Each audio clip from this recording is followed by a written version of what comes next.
Now we don't call the people that sail merchant marine ships sailors.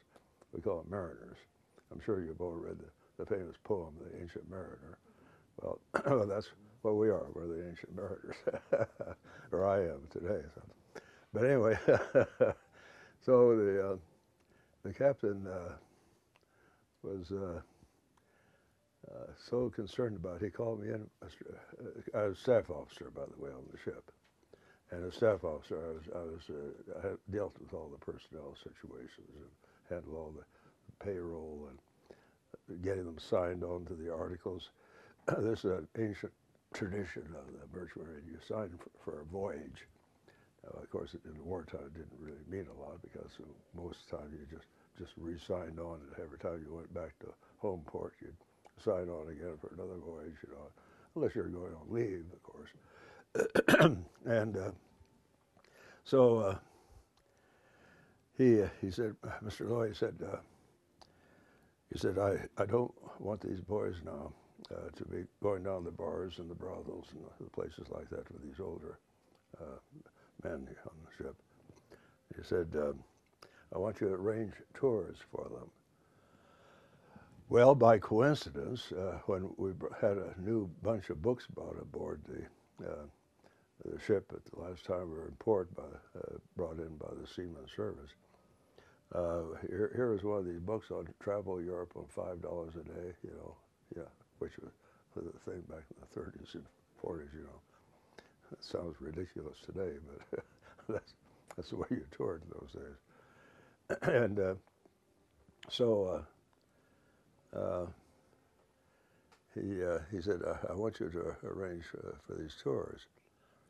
And so I did. And so on one occasion, I arranged to take the boys into Paris while we were in Le Havre. And we were servicing some Navy ships there, fueling them. And so, no, wait a minute. I'm getting confused here. This was after the war.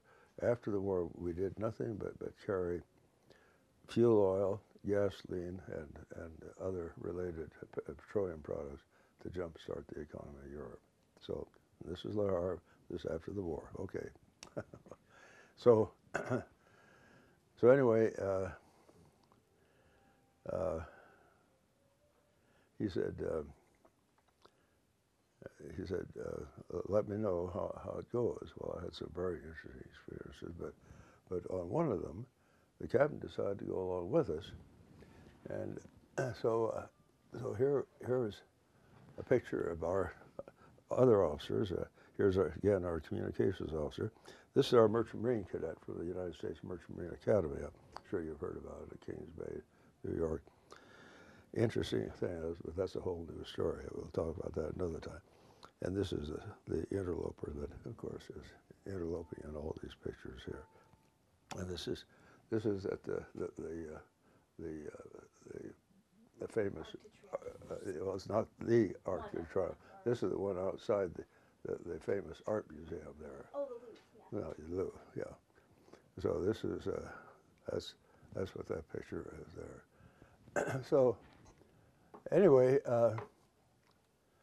on this deal here, you could work wonders with cartons of cigarettes. It would cost us 50 cents. But with a couple of cartons of cigarettes, I could literally buy anything. It was frankly, the financial situation of Europe was in total disarray. Your most common means of trading on anything was cigarettes or silk hose for the ladies or something like that, you know. Well, of course, we didn't have silk hose, but we did have plenty of cigarettes. And the ship store was one of my jobs as a staff officer too. In the Merchant Marine, you had 4 and 5 jobs. You see, we only had 42 men on a Merchant Marine ship, and then you had about anywhere from 15 to 20 Navy gun crew there to tend to the guns. Of course, everybody helped with the guns in battle, as you could appreciate, and because we're all trained in gunnery. But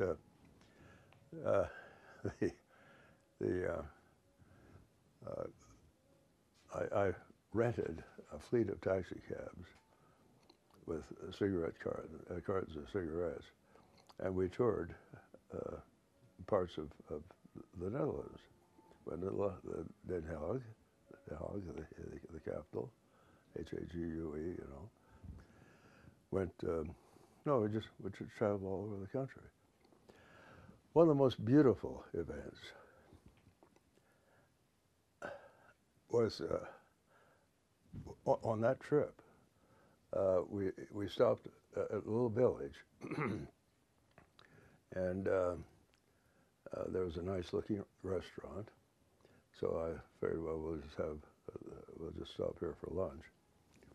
And but outside the restaurant was a little island where the three streets came together, and there were a bunch of mothers with little tykes out there on a day's outing. And of course, nobody had automobiles or anything like that, so to get around, they all took buses, and the buses were running. And thanks to the gasoline that ships like ours were bringing in and stuff like that. And so, oh boy, oh, this battery goes. So, so anyway, the boys didn't come in to eat lunch. So I went out to see what was going on. And here were our little young mariners out there, and they'd put some of these little PK chewing gum packages, the fork package. They looked like little pillows, you know, peppermint flavored. They'd put these things, stuff their pockets with them. They'd bought some at the ship's store, I guess, probably. And they stuffed their pockets with it. And they're out there, and they're passing this gum out to these kids.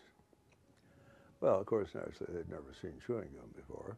And so here was Mother, whatever she was saying in Dutch, but whatever it was pretty obvious. She was saying, put it in, don't swallow, you know, shaking her head, and just chew it, you know. And she was explaining, Mother was explaining all that to all these kids, you know, every mother. It's actually the cutest picture. I could see it as if it happened yesterday. I could just see it yet today. It's a beautiful thing. Supposedly, we were civilians during the war. Now, that's a little hard to believe because we were enlisted like anybody else. We went through boot camp like anybody else. Now, admittedly, it was not conducted by United States Merchant Marine mariners. It was conducted by Navy because you have to understand that Merchant Marine mariners have no shore duties. We're strictly a sea-going service, period. That's it. I mean, we're at sea all the time. So we have nobody on land to do these things, you see, that the other services have. So Navy trained us. Navy controlled us at sea once we broke through the submarine nest. We were under orders of the United States Navy. One of the orders was, you do not surrender. And that's, of course, the reason why the famous Stephen Hopkins event took place, when the two German submarines, the Scheer and the Parsifal, spotted the Stephen Hopkins going from South Africa to the United States. I forget what the cargo was. It was a cargo ship. And the Scheer and the Parsifal were raiders. Were German raiders. There were a lot of them at sea, in addition to the submarines they had. And you have to keep in mind, you have to realize that Hitler knew the only way he could win the war would be to destroy the Merchant Marine, because he had to stop this incredible amount of material that was being manufactured here in the United States. Women were in factories for the first time. They were doing men's work. They're helping build ships. They're helping to build airplanes. America had never seen anything like this before. It was a remarkable thing. Well, then came the job of getting it over where it was needed. not only to ourselves, but to the Soviet Union, through the Murmansk Run, for example, and to get it into the hands of our allies. We turned a lot of our ships over to our allies, too. And also, I might add, we used a lot of their ships. Now, the tragic thing, to be very honest with you, is that at the beginning of the war, we had a very difficult time, as I'm sure you're very well aware, because we were sending our young men into battle, oftentimes without adequate training, without proper equipment, or if they did have equipment, it was antiquated and oftentimes wouldn't work. Reverend Robinson, whom you of course know, will tell you about his experience in the New Mexico National Guard, where his unit was an anti-aircraft gun unit, and they were sent in late 1941, before Pearl Harbor, of course, in anticipation of what intelligence told us was the Japanese were going to attack the Philippines and French Indochina, which is today Vietnam, Laos, and Cambodia. But so they sent them over, and the 3-inch guns, the ones that really have the impact, are the ones that fire the 3-inch shells up, and then they explode, and the shrapnel then just rips through the planes up there, you know. Until 10 hours after Pearl Harbor, when the Japanese did attack the airfield in the Philippines, Clark Airfield, until that time, his unit had never been trained to fire one of those guns. And the World War I shells that they fired only exploded 20% of the time up there. Now, this was pretty commonplace, and I can well remember, all of us well remembered, during the 30s when we were spending all of our money on social programs with PWA and WPA and all these other things to so-called kick-start the economy. Now we find out it did nothing but prolong the Depression. But anyway, our troops would go into military exercises as late as 1938, and at that time like that. And they used stovepipe for cannon. They had Model T Fords, and on the side was painted T-A-N-K, and that's their tanks. They had many of the soldiers on the battlefield in these exercises were carrying broomsticks. They didn't have enough rifles. This was the kind. Bulgaria had a bigger army than we did. So it was no surprise to us to have deficient equipment. Now, the first 2 ships I sailed on were of that vintage and of that character. And in both cases, when we got out in the Pacific, the Navy came aboard and inspected them, and they said, "How'd you guys get out here?" And for example, on this first ship, the guys were down in the engine room, and they were chipping the paint off the bulkhead, which was the hull of the ship. And their chipping hammers went through the hull, and here comes the seawater pouring in. Yeah, and now you see, they never allowed us to be in convoy because they knew the shape of these ships, and if depth charges had been set off around our ship, the whole, I mean, it would have been a disaster. We would have had more sinkings than what the Germans were capable of doing, you know. So anyway, that's the condition our first 2 ships, my first 2 ships were. The other one, see, that one we turned over in Marshall Islands at Majuro, Principal, M-A-J-U-R-O. They call it Majuro now. They change all those names now that they become independent republics, you know. And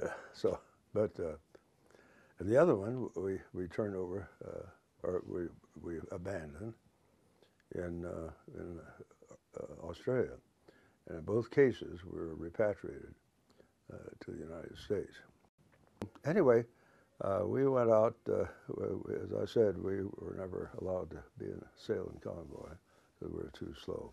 The rule in convoy is that convoy goes the speed of the slowest ship in the convoy. And of course, with our 7 knots, they weren't about to be putting us in a convoy. You were too slow. Yeah, that just hold up everything too much. So, so anyway,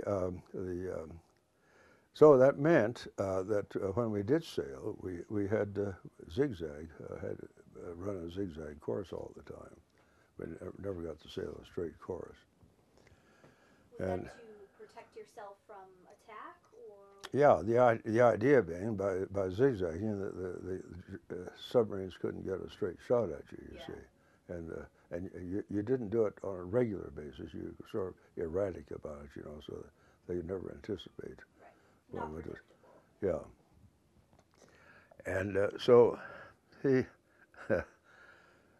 the captain was Soren O. Johansen. Captain Johansen sailed before the mast. That is, he sailed on a sailing ship. He sailed before the mast. They slept in the bow of the ship, what they call the forecastle. Spelled forecastle, F-O-R-E-C-A-S-T-L-E, pronounced forecastle.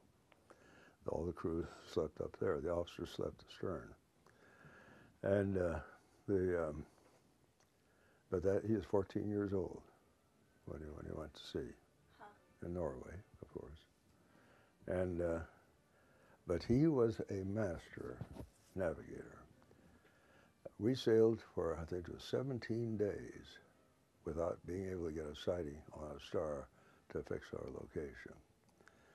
So he sailed us by dead reckoning. Now we were going to an island in the South Central Pacific called Funafuti. That's the island, by the way, that Captain Eddie Rickenbacker was rescued on. And we were going to Funafuti. There was quite a fleet down there that had to be supplied. And so, Funafuti is typical of many of the islands out in the Pacific are atolls. Now, atolls are the mouth of a volcano. And these islands here are the lips of the volcano. In the meantime, through the centuries or eons, the volcano is filled up, so you have a lagoon there. So it's a marvelous anchorage for ships. And you get in there and you close these submarine nets here, and you're completely closed with submarine nets around here, and you're protected while you're in these atolls, you see. And so,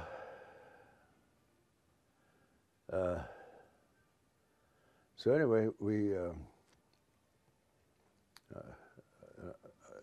I'll go to another story regarding one of the officers here in just a little bit.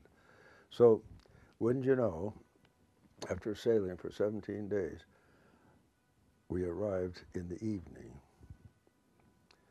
And so we blinked. You don't use radios to see, wartime. We blinked into the island, and we said, identified who we were, that we had arrived, and they blinked back.